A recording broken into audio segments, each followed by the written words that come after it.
موږ خو دغه د 20 کاله پرله پسې د پاکستانیانو په مقابل کې کار وکړ، پاکستان په مقابل کې په هر لیول مو کار وکړ. نو که 20 کاله وروسته د سړی تزکیه کېږي نو بیا خو ما استثنا کوي. او زه هغه خلک درته یادوم چې راغلل او دلته یې هم پاکستانیانو ته کار کوو، خو په منافقت او په رذالت په بې شرفۍ یې کوو. دغه خلک چې دا زه درته یادومه دغو خلکو په افغانستان کې هم د اوس مثلا ما د خالد امیري خبره درته یاده کړه. خالد امیري په ملي تلویزیون کې پروګرام کړی ده، په ګوګل باندې به خامخا د افغانستان د اوبو په اړه یې پروګرام کړی ده او په هغې کې لیکلي دي چې په هغې کې ویلي دي ویډیویي پروګرام ده چې پاکستان سره موږ د اوبو کومه ستونزه نه لرو، پاکستان سیف ده. او حال دا چې دا ډېر لوی دروغ دی. پاکستان ډېر غټ مقدار اوبه د افغانستان په غصب وړي له افغانستان او په افغانستان ته هېڅ هم په مقابل کې نه ورکوي. نو دا خبره یې غلطه ده. په هر صورت او دی پوهېږي زه خبره غلطه خو یعنې که ما بیا پاکستان ته بیرته کار کوو نو یو دلیل به دا یې چې وایي قرار پاکستان کې درس ویلی اوس دا د پاکستان ته کار کوي. موږ خو پاکستان کې درس ویلی ده خو ټول عمر هم د پاکستان په مقابل کې په کرکه خپرولو تېر کړو. دا یو د پاکستان د پروژې په مقابل کې. او بله خبره دا ده چې وروره رابطې اوس باید په افغانستان کې ملي امنیت فعالي، باید د هر سړي کارونه او حرکتونه وڅاري. که قرار کم وخت پاکستان ته سفر وکړ یا پاکستان کې دغه کیسه وله یا مثلا پاکستان ته سفارت ته تګ راتګ شروع کړو یا له پاکستانیانو سره په اوورسیز له پاکستانیانو سره رابطې وپاللې نو خامخا مشکل شته پکې. او دا کوم خلک چې ما درته یادول نجیب فیض ده، خالد امیري ده، عبدالله قمري ده، د اعتبار فتل او د عظمت غرنی او د ډېر نور خلک ولو چې صفت ځواک او د یونه او دا خلک چې وو دوی خو رابطې ساتلې، منظمې رابطې پاللې. او خدای دې وکړي چې یو وخت بیرته موږ امنیت فعال شي او هغه ارشیفونه ورته معلوم وي او د دې خلکو یعنې په خالد امیري پسې د ملي امنیت لخوا مکتوب ورغی ملي تلویزیون ته چې دا سړی دې دلته نه وي. په ده پسې اوس دا پوښتنه باید وشي چې ده پسې د چا زور ولو چې دی په مکتوب سربیره په امنیت کې پاته سو. که نه ما په ټویټر باندې په فیسبوک په هغه وخت کې لیکلی دي چې په دغه سړي پسې او ما تعقیبوو. دا خبره به هم زه درته وکړم. شخصي دښمنیان یې رالغاړي دي وروره سل په لالي پورې دا یوه یې د بنګړو د ده دا قضیه ما تعقیبوله په امنیت کې. او هلته مې څو نفوذ درلود، خلک مې درلودل، هر یو ته مې بیل بیل ویلي دي. په خدای دا اوس به مې په ټویټر کې په وټساپ کې هغه مسیجونه یي چې ما په هغه وخت کې د ملي امنیت چارواکو ته لیکلي چې وروره که دغه سړي ته ډرون دی هغه ډرون مو په لاس ورکړی و د مسلمان زامنو، د ملي امنیت ډرون مو په لاس ورکړی ده. دفاع وزارت او ارګ او مهمه سیمه د وزیر اکبر خان سفارتونو سیمه درته عکاسي کوي له ډرونه. نو دا خو خیانت ته دا سړی خو زه پېژنم. او ملي امنیت ته دا بیا ثابته وله ده چې نه وله چې دغه ده تاسو ته په یاد دی عظیمي صاحب، یعنې ملي امنیت ته دا ثابته وله چې د هغه کیسه دغه رقم ده، ځکه خو یې په ده پسې مکتوب ورولېږو. ځکه خو زه وایم چې دا لندنیان چې راوستل سوي وو ملي امنیت په ملي تلویزیون کې دا هغه درښایم دا څه نومېږي دا ډېر مضر د بي بي سي سړی چې راوستل سوی و د ملي امنیت د ملي تلویزیون مشرتوب چې یې ورکړی و هغه له لندن راغلی و، دغه پخپله مرموز و. ځکه نجیب فیض هم ده راوسته او خالد امیري هم ده راوسته. او بل د نجیب فیض په باره کې موږ په هغه وختو کې درته ولیکل چې دا نجلۍ دا خبرې لا نه وي کړي په کابل کې. او ما درته وویل چې دا او میاخیل درته ښیم، ما درته لیکلي وو په فیسبوک باندې دا نجیب فیض یا عیسی جاسوسه ده. په هغه وخت کې هم دغه پښتانه به و صاحب راوبخت او یو پښتانه نجلۍ ده ته خو قرار په هر چا پسې وایې، ته خو خپله هم پاکستان ته تللی او ته خو اصلا جاسوس خو ته یې، ځکه چې ته دلته د افغانانو ځوانان نسې تحمل کولی چې څوک ترقي وکړي. ورور خو دغه ده اوس ورته کښېنئ هغه د ترقي والا مو په لندن کې ناسته ده ودرېدو. نو داسې کیسې دي ورور. نو زه بخښنه غواړم هغه سومه ډېر خو لمونځ قضا کېږي مازدیګر یو یو دقیقه نه زیات وخت نه نیسم قرار صاحب. اصلا د پاکستان موضوع یو خبره ده. قرار صاحب هغه دغه ورور نه مخکې دغه ورور خبرو کې زه به یو عرض وکړم دی د افغان نوبت قرار صاحب افغان نه ډېره وخت ناسته یو دقیقه نه زیاتېږي ورونو. ډېر مهم موضوع ده. ګور اصلا د پاکستان هغه فکري پلار انګلیس دی. د انګلیس فکر اوس هم په نړۍ کې حکومت کوي. د انګلیس یعنی هغه ټوټه کالوني ورته وایي یا مستعمره یې وایي.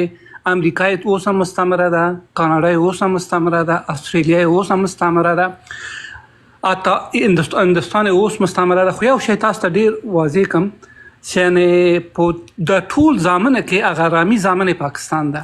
اوس که تاسو څومره په پاکستان غږیږئ نه هره شپه زه ګورم تقریبا 50% تاسو برنامه په پاکستان ده. لاس چنده نور قصې دي اوس هم موږ او تاسو پرې نه پوهېږو. بس نور زه نه غږېږم. او نو مننه. په انګلیس باندې خو غږېږو موږ. زه خو دغه ملي فکر ما خپل اصلا زړه ولو چې په دې ملي فکر باندې یو سلسله بحثونه وکړو او دا کیسه له اوس هم نه د مغولو له وخته موږ تاسې د ملي هویت په خلاف باندې مغولو کار کوو، صفویانو کار کوو او د اولنی افغان دولت چې راجوړ شو هغه خو موږ تاسې همشاوبه ډېر یادوو خو هغه د میرویس هوتکي د هوتکیانو دولت و. څه شکل راپورته سو، څه شکل کوم obstacles ول دلته دي، څونه فکري مبارزه وسوه. یعنې مخکې تر دې چې اول دولت قیام وکړي د افغانانو تر دې مخکې خوشحال خان ډېره زیاته فکري مبارزه ډېرو نورو خلکو هم کړې وه. خوشحال خان مشهور و او پاته سوه مبارزه یې تر موږ راورسېده. په دې پښتونخوا کې نور خلک هم ولو چې هغوی د ملي دولت لپاره ډېره مبارزه کړې وه په افغانستان کې.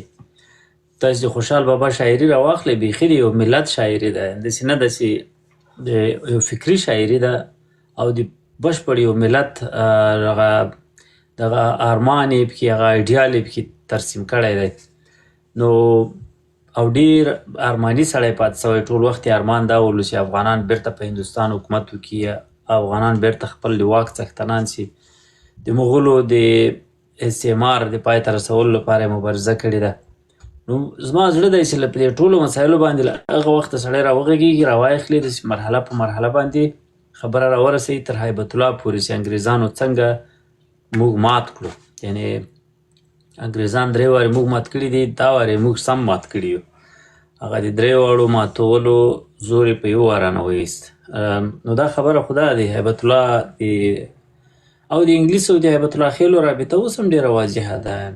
ښه په هر صورت په دې باندې دا بحثونه ډېر کله سره مکس کېږي. په دې باندې به خامخا بحث وکړو افغان سره د انګلیسانو رول د افغانستان په خرابولو کې. حتی ما مخکې هم بحث وکړ چې پاکستان په خپله د پاکستان او د پاکستان استخبارات د انګلستان استخباراتو جوړ کړي دي.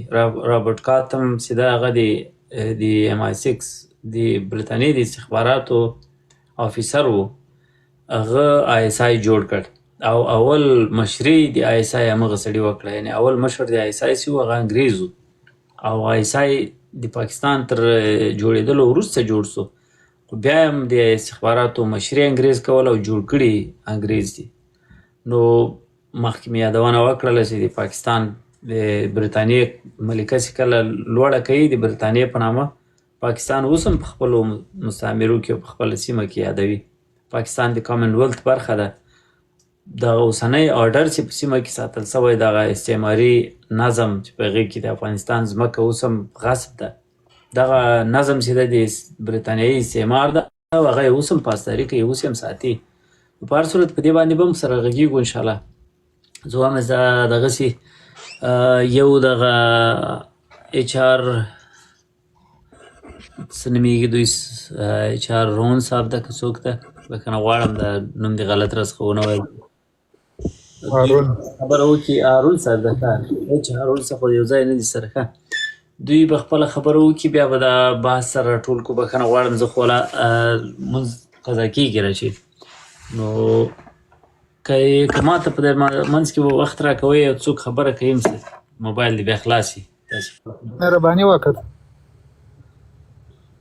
هارون صاحب لکه چې نه علیکم ورحمت الله وبرکاتو. مینا مننه او درنښت. ښاغلی قرار صاحب ما ډېر انتظار وکړو. قرار صاحب بخښنه غواړم، زه یو څو پوښتنې لرم. لکه دا اوس زموږ او تاسو د شهید ډاکټر صاحب نجیب حکومت و دا مثال جمهوریت و دغسې ډېر حکومتونه دغه تورلینګي دښمن دغه بزدله دښمن چاپه کړل. ډېر انقلابونه ډېرې بدبختیانې په موږ او تاسو افغانانو راغلې، خو متاسفانه بیا هم زموږ او ستاسو ملت خپل ذهن نه کار وانه خیستل، په دې پوه نه شول چې دغه ټول استخباراتي گیم ده، نه اسلام په خطر کې ده نه دین په خطر کې ده، بس د اسلام او د دین په خطر په نوم په خپله لکۍ خپلې پښې وهو. نو آیا راتلونکي دپاره باید موږ او تاسو داسې څه وکړو چې بیا دغه بزدله دښمن په دې ونه توانېږي چې زما او ستا ملت دوی بیا په خپله ګټه استعمال کړي او بیا زما او ستا حکومت ړنګ کړي او زما او ستا ژوند بیا په عذاب کې. نو د دې دپاره باید څه کول پکار دی او څه وشي؟ خو ګورې اوله خو په هر چا باندې چې حمله وسي، له هر چا سره دښمني وسي، اولنی ضرورت او دا خبره ده موږ ملګري ټوله ورځ کوي چې راځئ د دښمن تعریف کو. دښمن تعریفول دا معنا نه لري چې کتابي تعریف ورته وضع کړمه چې دښمن عبارت ته له هغه چا څخه ستا وژني، دغسې کم تعریف نه. دښمن اول وپېژنو څوک ده او بیا د دې دغه دښمن هغه اګلې څېره بد عزایم خلکو ته تشریح کړو، پرې باندې ویې پوهوو. ما په نظر خو تر ټولو اساسي خبره دغه ده، دا موږ چې ټوله ورځ دغه پاکستان پاکستان پاکستان پاکستان پاکستان او د طالب د پاکستانیت خبره کوو او داسې څه تاوان پېښ سو په افغانستان کې دا ټول پاکستان ته منسوبوو. اول خو دا همداسې ده، او دویمه خبره دا ده چې دا باید تشریح کړی شي. مثلا دلته باید موږ راسو سکتور په سکتور باندې باید وغږېږو چې پاکستانیانو په هر سکتر کې څومره په جزیاتو کار کړی ده. تاسې باور په خدای وکئ، پرون یو چا زنګ راته وویل داسې یو څوک داسې یو نیم سل 200 کلینیکونه د افغانستان د ده په تر څار لاندې دي. کیسه یې راته وکړه، ته باور په خدای وکړه، وایي په عمر مې سیاست نه ده کړی، نه په سیاسي مسایلو کې دلچسپي لرم، ډاکټر سړی یم، خپله ډاکټري کوم. خو وایي ونه سوه خبره نوره د دې وتلې ده چې وایي زه مو وایم چې زه سیاستمدار نه یم او بله مو وایم مشکل سیاسي ده وروره. ما ته یې وویل وایي دلته خلک لګیا دي د افغانانو تعقیم کوي. تعقیم په معنا پوهېږئ چې هغه هغه دې در وچوي، چې هغه نسل دې له منځه ولاړ شي، دغه رقم کار کوي د صحت عامې له درکه. ډېر مثالونه یې راکړو. یو مثال یې راکړو، مثلا وایي موږ به په کلو کې فولیک اسید او آیرن ګولۍ ویشلې. دا وایي په دې خاطر باید نجونو ته او ښځو ته باید ورکړی شي چې اوسپنه چې کمه شي، د ښځو چې اولادونه زېږي اولادونه یې ذهني تخلف لري، چې کله یې مور ته پوره آیرن او فولیک اسید نه یې رسېدلي، اولادونو باندې په ذهني لحاظ بد تاثیر کوي، له ذهني لحاظه وروسته پاتې اولادونه زېږي. وایي ډېر مرموز موږ نه پوهېږو چې وایي دا څوک څنګه په خلکو کې تبلیغ سوی ده چې دغه فولیک اسید ګولۍ مه خورئ. تبلیغ په کلو کې په اطرافو کې په خلکو کې سوی چې دا ګولۍ مه خورئ. ولې مه خورئ؟ دا د کفارو توطیه ده، دا غواړي چې تاسې اولادونه ونه زېږوئ. اوس وایي موږ ګولۍ وروړو، خلک یې نه غواړي، خلک وایي چې خلک یې نه خوري. دا یو شکل دی. هغه د نسل وژنې مختلف اشکال. سوی تغذي وایي دغه ټول هغه پروګرام چې د سوی تغذي خو داسې نه ده چې ته نه خلکو ته تنه ډوډۍ ورکړي. خپله سوی تغذي باید یو څوک وپوهوي، باید دغه د هغې طبي پرسونل موجود وي چې هغه وخت ناوخته یو سوی تغذي ښځه شناسایي کړي، د هغې نوکان کتل او لاس کتل او مختلف کوایف کتل چې هغه شناسایي شي، بیا د هغې په مطابق دې ته تغذیه ورکړی شي. دا وایي پوره سیسټم ده. دا سیسټم وایي دوی ټول ونړوه. د دې سیسټمه یې وایي ښځه حذف کړې ده قصدن. داسې نه ده چې د ښځې صحت عامې په برخه کې ښځه دغه کول محدودول ته واده شي او فقط ښځې ته په دې خاطر تاوان رسوي چې ښځه معاش نه اخلي. نه، اصلي تاوان یې هغه ده چې هلته یې کورنۍ تباه کړې، اولي خدمات خلکو ته نه رسېږي، د سوی تغذي خدمات نه رسېږي. یاره پوره دلته ما دغه شی ټول جن لیکلي دي ښه دغه یادښتونه مې ټول ځین لیکلي دي ښه دا یې هغه هم داسې نه وله هغه سړی هغه نه ولو چې داسې ډېر په دغه پوهېده یې په سیاسي مسایلو باندې سر نه خلاصېدو او ډېر اورګنایز خبرې هم راته ونه کړې پاشلې خبرې یې راته وکړې خو په دې پاشلو خبرو کې دومره واضحه معلومه ده والله بله دا خبره زه په هغه درته کوم وروره لمونځ به وکړم لمانځه ته پورته کېږم اصلي خبره دا قرار صاحب زه یو څو خبرې نور هم لرم چې ما خپله یعنې په خپلو سترګو لیدلي زه پکې داخل وم تقریبا موږ 10 کاله دې دپاره ډېر کار وکړو خو بیا هم څه نتیجه یې ورنه کړه تاسو مونځ وکړئ انشاءالله بیا به خبرې لمونځ وکړم ښه تر لمونځ وکړه نوري صاحب به جواب ورکړي نو اصلي خبره ده د نور صاحب هم دغه خبره کوي پاکستان هم ریښې دروچوي دا خلکو ته ور وپېژنئ اصلي د راتلونکي حل دا ده چې وروره دا ور طفل ماشوم له کوچنیوالي لکه د ماشوم په غوږ کې چې اذان ورکوئ په اذان کې د پاکستان دښمني ور اضافه کوي څو پاکستان سته څو پولیس که د واتساپ نمبر مو قرار صاحب پیدا شي در به ښه وي یو څه مشورې لرو زه بیا در ولېږم ښه سمسور ورته څنګه یې قربان اوسه بیا چې زه نمبر در ولېږم ولا شکر ده الحمدلله بس الله دې په خیر راشي. عبدالله نوري صاحب په خیر راغلی ورور السلام علیکم ټولو ملګرو ته خدای وکړي چې جوړ روغ او سلام خیر راغلی سمسور د خان په نوم یو کس راغی که دغه راوچت کې دغه د پاکستان په مورد ولا دا خو داسې ده چې یو موږ یې سخت کنفیوز کړی یو که نه اوس مخکې قرار صاحب هم ورته اشاره وکړه دغه اشغال خو څو رقم ته یې که نه او د نن سبا دغه ماډرن اشغال چې بیخي څوک پرې نه پوهېږي که نه لکه څنګه چې روسیه په کریمیا کې یې وکړه هلته همدغسې دغه افغانستان یې همدغسې کنټرول کړی پاکستان نو په دا ولایتو کې په خصوص په دې مقام کې یعنې د دوی مشاورین سم صحیح مشاورین شته نو څوک یې نه پېژني ډېر سخت ده اوس مثال په ننګرهار کې داسې یو کس ده خلک وایي ولا دا خو د قندهار ده یا د هلمند ده هغه به وروره ګله د خوشلاخ وایي یا مثال دلته په خوست کې یا په پکتیا کې داسې یو کس ده چې هغه مثال